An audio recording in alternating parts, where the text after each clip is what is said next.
Je vais vous donner un exemple du défi qu'on a dû réaliser sur les crédits immobiliers. Donc, il y avait le prêt garanti par l'État, mais il y avait également la suspension des crédits immobiliers, la suspension des crédits d'investissement. Et on a dû suspendre au niveau du réseau France, donc Réunion, mais également métropolitain, 40 000 crédits immobiliers.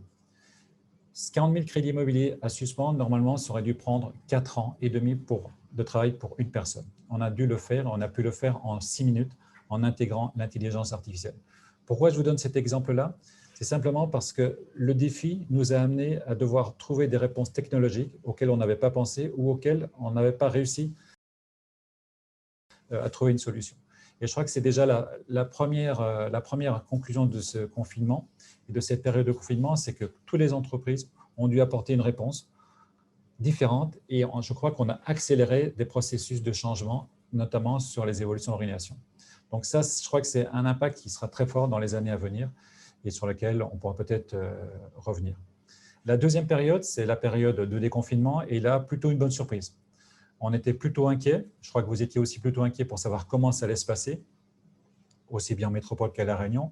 Et finalement, ça ne s'est pas trop mal passé. Ça ne s'est pas trop mal passé parce qu'en discutant avec nos clients, on se rend compte que finalement, ils ont assez rapidement retrouvé des sources de chiffre d'affaires.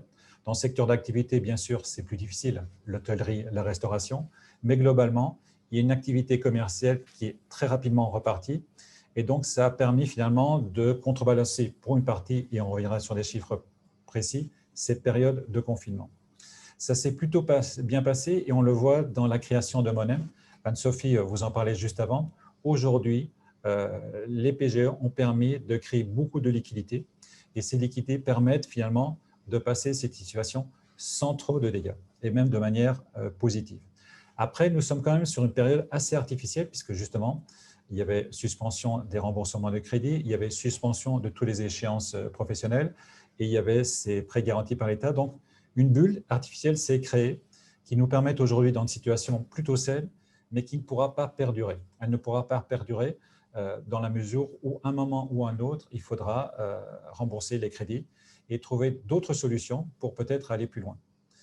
Et puis, l'autre élément qui vient aussi nous amener à nous dire que les choses évoluent, c'est que si durant les premiers mois, la situation a été plutôt bonne au niveau du commerce, on se rend compte quelques inquiétudes, quelques doutes.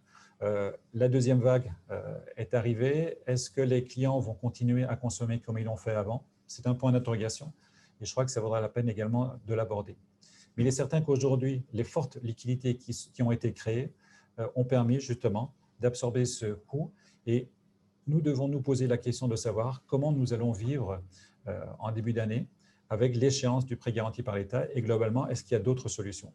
Alors, avant de revenir sur les différentes solutions et les différentes étapes que nous allons vivre dans les mois à venir, ce que je vous propose, c'est de revenir sur qu'est-ce qu'un prêt garanti par l'État, parce que je crois que ça vaut la peine de se repositionner un peu le sujet et je vous propose que Gaël nous précise évidemment qu'est-ce qu'un prêt garanti par l'État, quelles sont les conditions.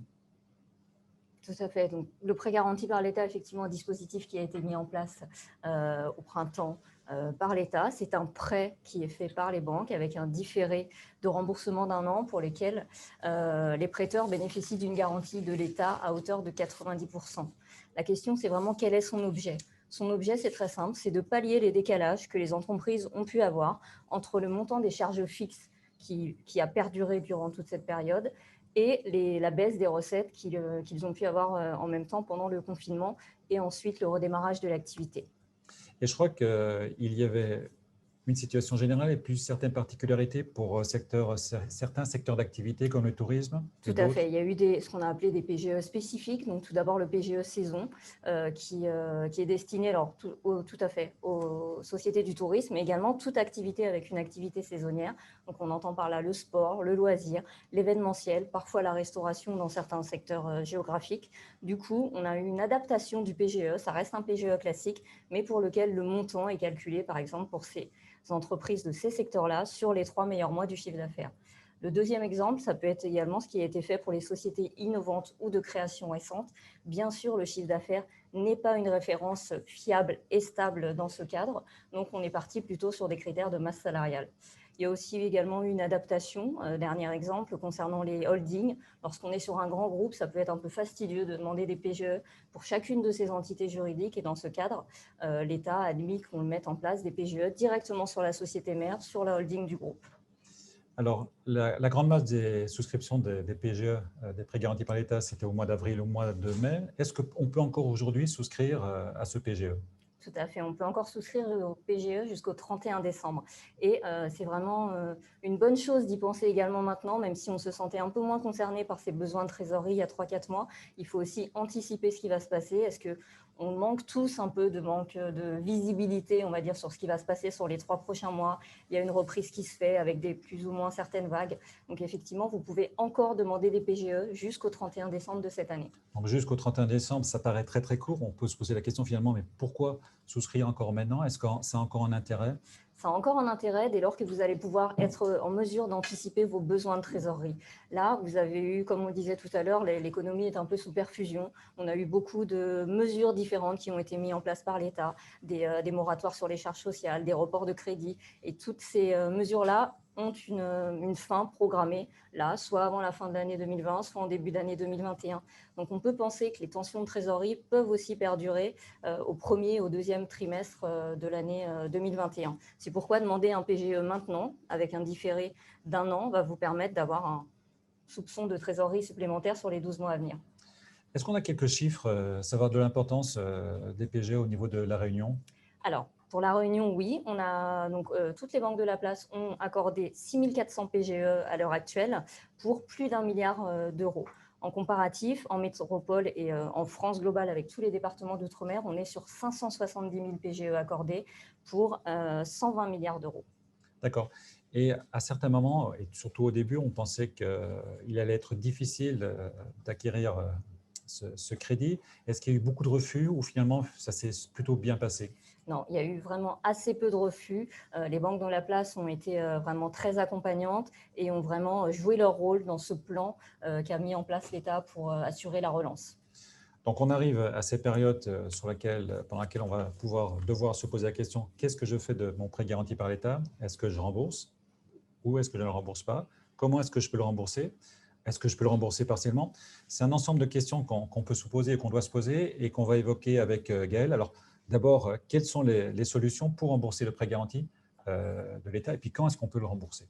Alors, dès le début, lorsque les mesures du PGE ont été annoncées, on savait quelles allaient être les conditions de sortie. Vous avez 3 options. La première option, vous choisissez de tout rembourser dès la première année de différé. Donc, vous avez pris cet argent, finalement, vous n'avez pas eu besoin d'énormément de besoins de trésorerie. Du coup, vous avez la possibilité de rembourser dès la sortie au bout des 12 mois après votre déblocage. La deuxième option, c'est de passer directement sur un amortissement total. Donc, vous avez la possibilité de transformer ce PGE en prêt amortissable classique qui sera remboursable entre 1 et 5 ans au choix de l'emprunteur. Donc, c'est bien sûr l'entreprise qui décide de la durée qu'elle souhaite mettre en place pour le remboursement de ce PGE. Et puis, vous avez une solution qui est intermédiaire. C'est si j'ai eu recours à des PGE dans différentes banques pour différentes lignes, eh bien, vous pouvez rembourser un PGE dans une banque et amortir le PGE dans une autre banque. Là, c'est vraiment quelque chose qu'il va falloir faire en fonction des estimations et des prévisions que vous allez avoir sur vos besoins de trésorerie. Alors le PGE avait beaucoup d'intérêt, et notamment les conditions, puisque c'était un prêt à taux zéro, plus la prime BPI. C'est un taux sur lequel il n'y avait pas de garantie, si ce n'est celle de la BPI. Donc on peut se poser la question, si je fais un crédit à la banque, est-ce que ça ne sera pas l'occasion pour la banque d'augmenter les taux? Et finalement, quelles sont les conditions en matière de taux? Et est-ce que ce ne sera pas l'occasion aussi pour les banques de remettre ou demander des garanties? Finalement, comment ça va se passer sur les conditions de taux et de garantie pour le crédit qui va suivre si on souhaite avoir un crédit à moyen terme? Alors, ça va se passer, je dirais, comme depuis le début pour le PGE, puisque c'est quelque chose qui reste très encadré par l'État et qui souhaite que les entreprises aient quand même des conditions préférentielles sur cet accompagnement financier.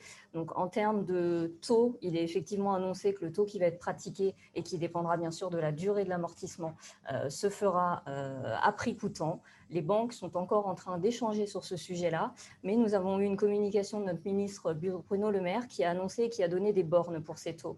Donc, il a annoncé que si on souhaitait rembourser entre 1 et 2 ans, on avait là un taux qui serait entre 1 et 1,5%.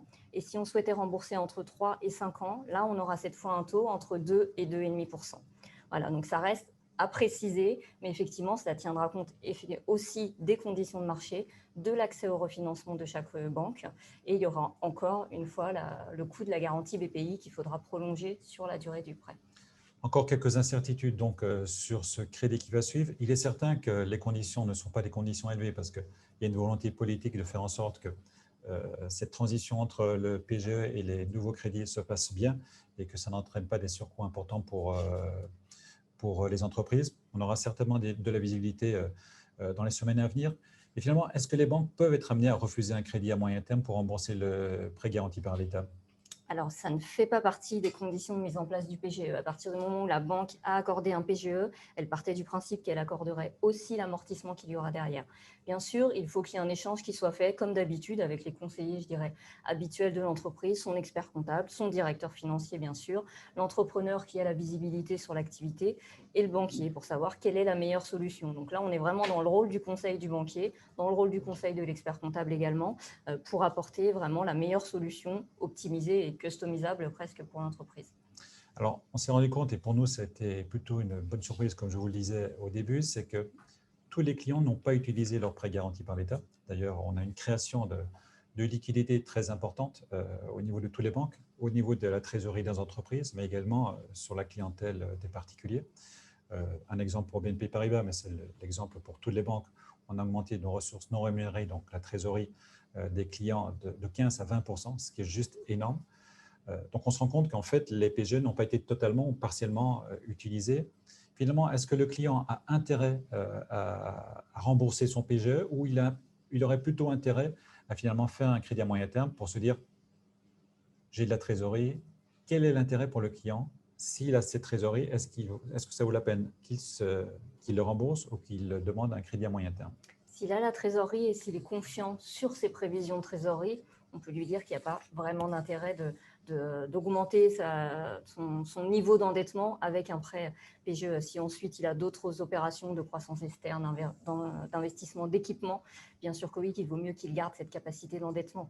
Après, si ses prévisions de trésorerie sont peut-être un petit peu plus floues, avec un petit peu moins de visibilité sur une reprise, là effectivement, il faut se poser la question de peut-être partir sur un amortissement d'1 an et de voir un petit peu le temps venir pour savoir ce qu'il se fait de ce PGE. Alors, on l'a vu, le PGE est un premier sujet, mais il y a d'autres sujets. Quand je dis qu'il y a d'autres sujets, c'est-à-dire qu'il va falloir rembourser le PGE. Pour toutes les entreprises, ce ne sera pas nécessairement facile. Il peut y avoir une baisse de chiffre d'affaires, il peut y avoir une baisse des investissements. Donc, il y a peut-être d'autres solutions à aborder. Et je crois que ces autres solutions à aborder, nous voulons vous en parler parce qu'on se rend bien compte que l'année 2021, peut-être contrairement à ce qu'on pensait, sera peut-être un peu plus difficile. Il faudra être très attentif aux solutions qu'on peut apporter qui vont au-delà du PGE. Et ces solutions, elles sont nécessaires quand on regarde quelques chiffres qui nous amènent à être attentifs sur les évolutions. Et ces chiffres, Gaëlle, est-ce que tu peux nous les donner ? Alors, j'ai quelques chiffres également sur la perte d'activité immédiate qui ont été estimées à la sortie du confinement. Donc, c'était plus au début de l'été métropolitain, vers le mois de juin, où on estimait qu'à La Réunion, la perte d'activité pouvait atteindre moins 28%. Donc, c'est quand même quelque chose de colossal, même si c'est un petit peu moins important qu'en métropole, où là, ça a été évalué à moins 33%. Dans le commerce, il y a eu une vraie contraction d'activité de moins 60% sur cette période du confinement. Alors, ça a été de façon disparate entre les petits commerces, on va dire, de centre-ville ou les grandes surfaces, mais c'est quand même quelque chose qui était important. Et également, on a vu que le secteur de la construction, qui est vraiment un secteur majeur au niveau de La Réunion, a été quasiment à l'arrêt pendant quelques semaines au début du confinement. En ce qui concerne l'emploi, le chômage partiel a touché 100 000 personnes à La Réunion. Ça représente quand même 56% de l'emploi salarié privé. Donc, c'est vraiment important d'avoir ces chiffres en tête. Après, je me permettrai un bémol, si tu me permets, c'est qu'effectivement, on a ces chiffres qui sont tombés la fin juin, mais je dirais qu'il y a aussi la réalité des échanges qu'on a. On échange, vous et nous, avec toute la sphère entrepreneuriale régulièrement. Et on a quand même des surprises assez positives d'entrepreneurs qui nous disent qu'à fin août, à fin septembre, ils sont revenus à un niveau de chiffre d'affaires équivalent à l'année dernière. Donc on voit qu'il y a eu une reprise quand même très forte après le confinement. Bon, sur septembre-octobre, effectivement, il y a des choses qui sont un petit peu plus fluctuantes, mais il y a quand même une reprise qui est là. Donc c'est pour ça qu'on souhaite aussi évoquer avec vous des solutions d'accompagnement du redémarrage. Et ces solutions sont… Alors, donc, on a vu et on a choisi de vous présenter 2 sujets sur les solutions. Alors, c'est pour ce qui est des besoins court terme, effectivement, quand on veut redémarrer, on a besoin de la trésorerie pour payer tout un tas de choses. La première chose, c'est peut-être la solution d'affacturage. Donc, certains d'entre vous connaissent. C'est la possibilité de céder ses factures à une entreprise, à un établissement financier qui va vous avancer le montant de ses factures et qui va s'occuper de récupérer le paiement auprès de vos clients, s'assurer du recouvrement et puis aussi externaliser tout ce suivi qui peut être un peu fastidieux. Ça, c'est la première solution.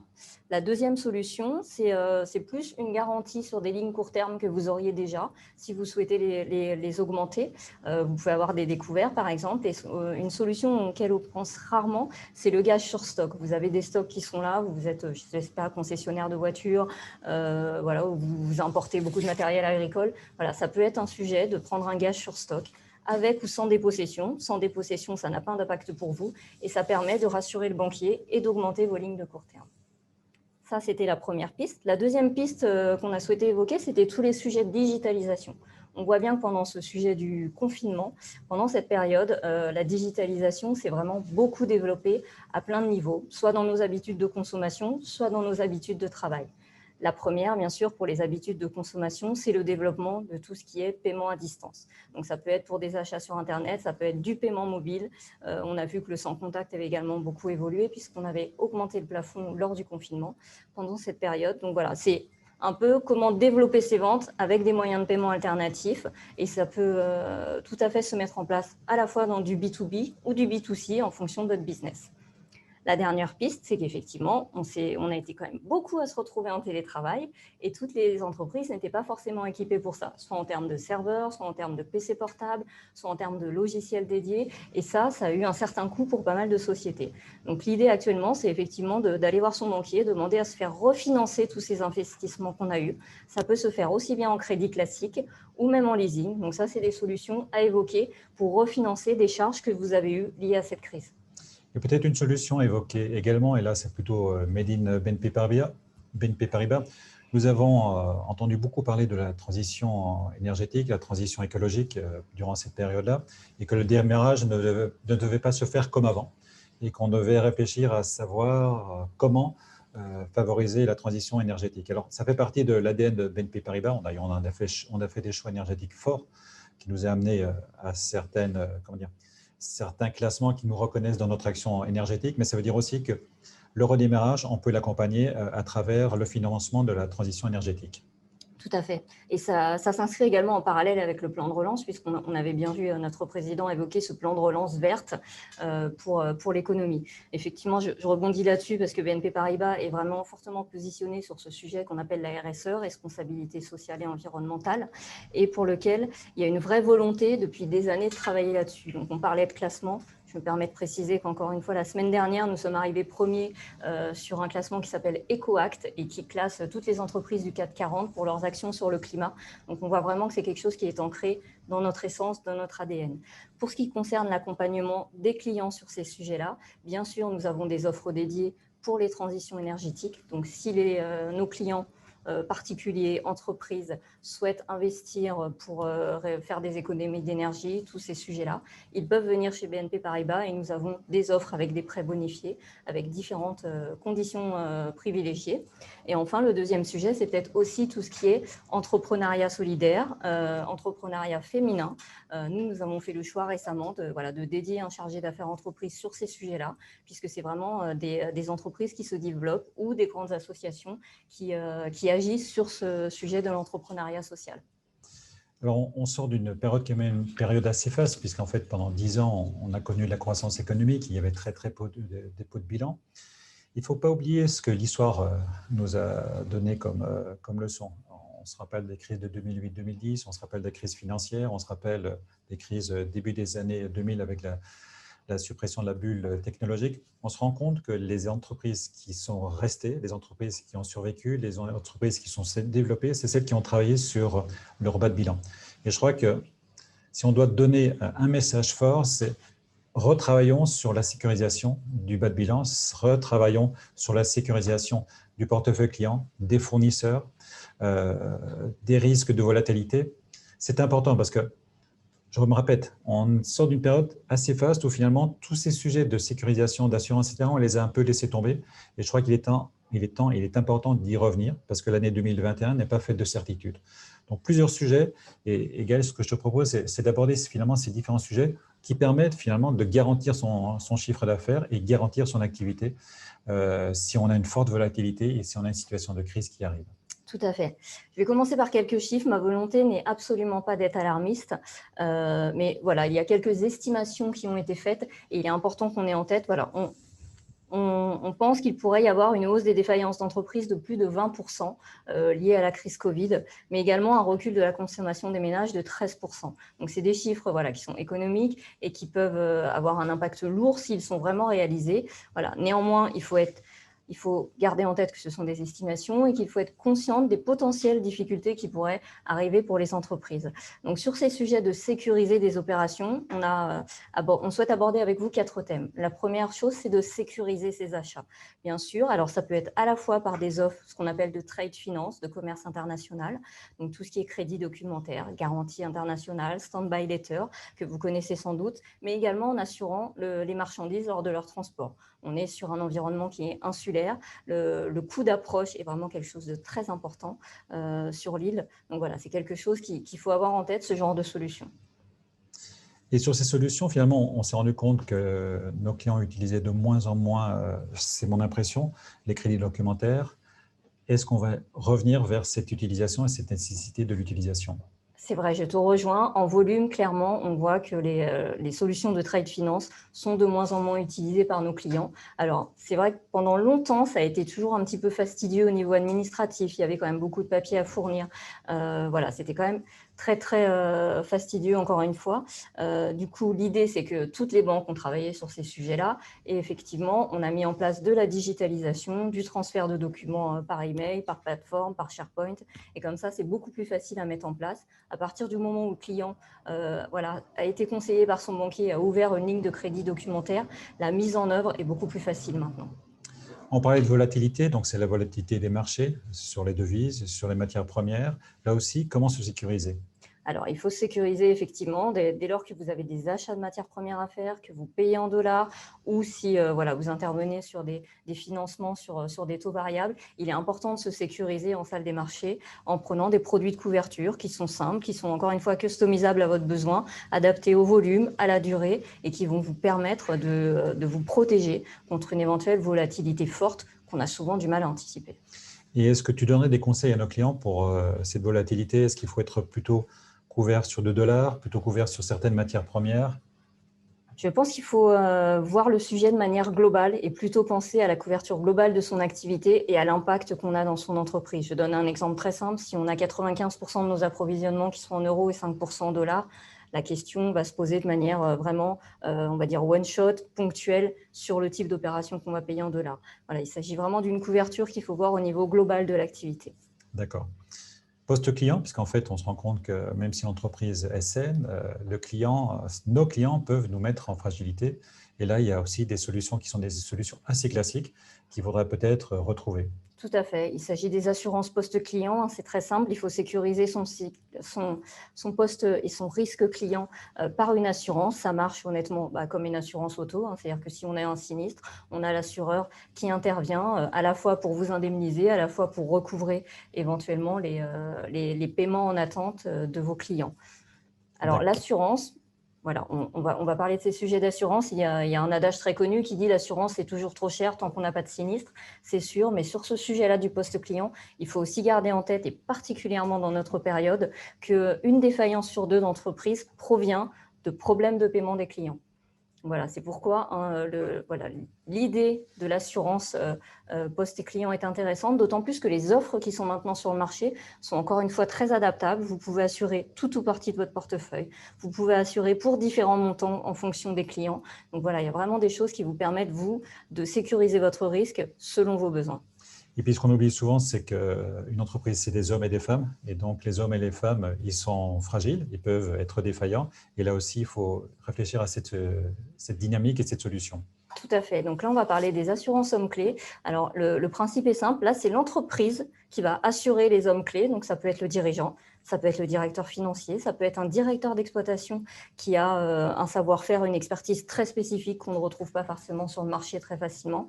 Et voilà, donc c'est pareil, c'est une assurance toujours, un paiement de prime annuel qui permet, en cas d'absence ou de décès d'un homme clé, voilà, de pallier à son remplacement, de couvrir les frais de recherche ou de cabinet de consulting en attendant, etc. On voit, il y a plusieurs acteurs, il y a plusieurs types d'assurance, etc. Est-ce qu'il faut aller voir les différents acteurs ou alors le rôle du banquier permet justement d'être le point d'entrée de ces différents acteurs? Alors, c'est complètement la deuxième solution. Bien sûr que le banquier est votre point d'entrée sur ces sujets-là. Il est capable de vous en parler, de vous conseiller, d'intervenir, comme on le dit souvent, dans les bancs comme un médecin généraliste et ensuite d'aller vous conseiller des spécialistes avec qui nous travaillons et qui peuvent vous faire des devis voilà, complètement personnalisés sur ces sujets-là. Vraiment, sur ces sujets d'assurance sur le bas du bilan, je crois que je veux vraiment insister parce que trop souvent, on se dit mon entreprise se porte bien, tout va bien, etc. Aujourd'hui, on est dans un environnement qui est un environnement fragilisé et le risque qui peut venir de l'extérieur. Alors, c'est vrai que ça coûte un peu d'argent, mais cette couverture, c'est comme toutes les couvertures d'assurance. Une fois qu'on l'a, ça permet d'absorber des chocs et les chocs, on en aura. La relation avec le banquier dans les semaines, dans les mois à venir seront importantes. Il est essentiel, et c'est un mot que je répéterai souvent, d'anticiper la situation parce qu'il y a des questions auxquelles il faudra apporter des réponses. Il ne faudra pas le faire au dernier moment. Il ne faudra pas le faire au dernier moment parce que rien n'est simple, il n'y a pas une solution et je crois que l'échange avec son banquier sera important. Et d'ailleurs, finalement, Gaël, par rapport à ces situations, comment rendre un banquier heureux ou finalement comment construire une relation de confiance qui permet justement d'anticiper ces situations? C'est assez simple de rendre un banquier heureux finalement. Il faut effectivement, lorsqu'on est une entreprise, un professionnel, échanger assez régulièrement avec lui. Alors je dirais qu'il faut échanger sur 2 points. Un, les échanges réguliers sur l'évolution de votre trésorerie. Est-ce que ça va bien? Est-ce qu'il va y avoir des tensions? Est-ce qu'il va y avoir des impasses de trésorerie pour lesquelles il faut prévoir un accompagnement? Et la deuxième chose, c'est effectivement des échanges sur le niveau de votre activité, votre chiffre d'affaires, les marges. Est-ce qu'on a réussi? Est-ce qu'on a toujours la même demande? Est-ce qu'on a réussi à maintenir des marges correctes pour des positions? Ça peut être des changements de concurrence, des redistributions de cartes sur le marché. Donc voilà, ça c'est des choses, des échanges réguliers qui sont importants à avoir pour que le banquier puisse continuer à vous accompagner, soit parce qu'il y a des difficultés compte tenu de la situation actuelle, soit parce que les difficultés sont assez minimes dans votre entreprise, mais que vous souhaitez poursuivre vos projets de développement. Et ça, c'est encore possible, malgré la crise sanitaire actuelle. D'accord. Nous n'avons pas voulu être alarmistes lors de cette présentation parce que je crois qu'il y a des éléments positifs, et je vous l'ai dit au début de cette intervention, qui font avec de belles surprises, qui font qu'aujourd'hui, il y a des liquidités importantes. Mais ce qu'on voulait, c'est que nous soyons tous très, très prudents parce qu'on est quand même devant une situation avec beaucoup d'incertitudes. Beaucoup d'incertitudes, beaucoup de questionnements.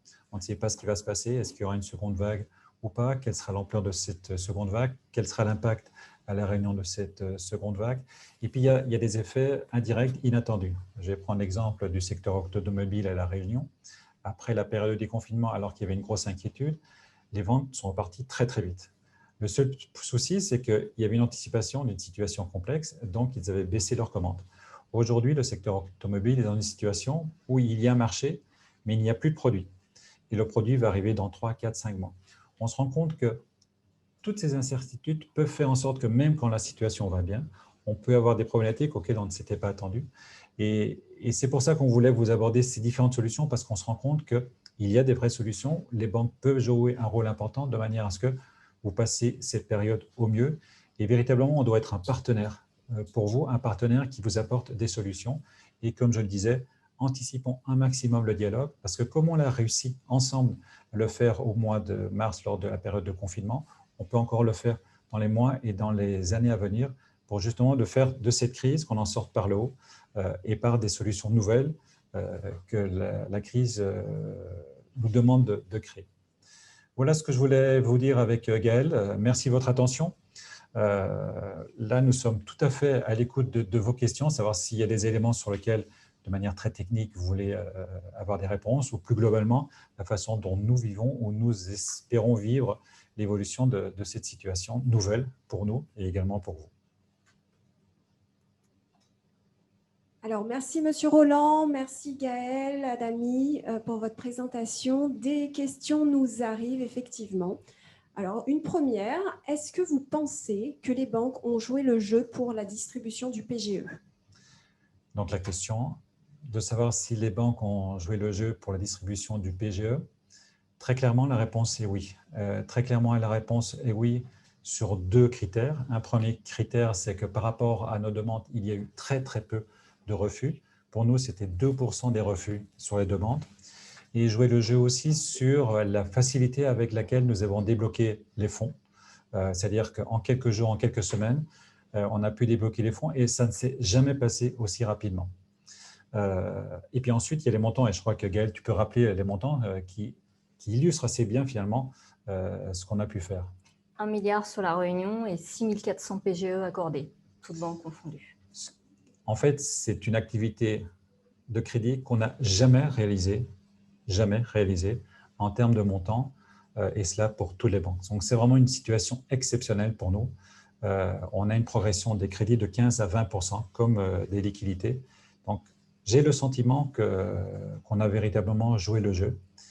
Après, il peut y avoir des situations à droite et à gauche qui sont un peu plus complexes, mais je vous dis, 2% de refus, c'est pratiquement un accord systématique. Et quelque part, ça s'explique aussi dans la mesure où on avait une contre-garantie du BPI qui nous a permis justement de jouer totalement notre jeu. Une autre question. Alors, est-ce qu'on peut croire ou imaginer que les banques gardent cette réactivité dans le monde des affaires normales à La Réunion? Alors, j'ai apporté une première réponse, puis après, je vais passer la parole à Gaël. Je crois qu'on va devoir le faire. On va devoir le faire dans la mesure où on a créé un environnement commercial où les clients vont s'habituer à avoir une réponse aussi rapide. C'est comme quand Amazon est arrivé sur le marché de la distribution, ils ont créé des références qui font qu'on veut tout de suite. Et nous, hélas, entre guillemets, je ne dis pas hélas, non, c'était mauvais mot, on va être obligé de continuer à être très réactif. Après, la question, c'est comment être très réactif, et peut-être Gaël peut nous développer la réponse à cette question. Oui, tout à fait. On espère vraiment pouvoir continuer à être réactif. Rapidement, après les premiers mois, les premiers déblocages de PGE, on s'est tous mis autour de la table en disant, voilà, là, on a été très agile, on a fait des choses très rapidement. Quels sont les enseignements à tirer? Bien sûr, il y a eu une simplification des process extrêmes en interne pour pouvoir arriver à ces déblocages si rapides et ces accords si rapides. Donc, c'est vraiment des sujets sur lesquels on est en train de travailler et qu'on essaye de pérenniser dans la durée pour les adapter à nos types de financement actuels. Donc voilà. Ensuite, ça, c'était déjà le cas avant aussi, mais pour être très réactif lors d'une demande de client, il faut aussi qu'il y ait de l'anticipation et qu'on soit mis dans la boucle dès le début des projets.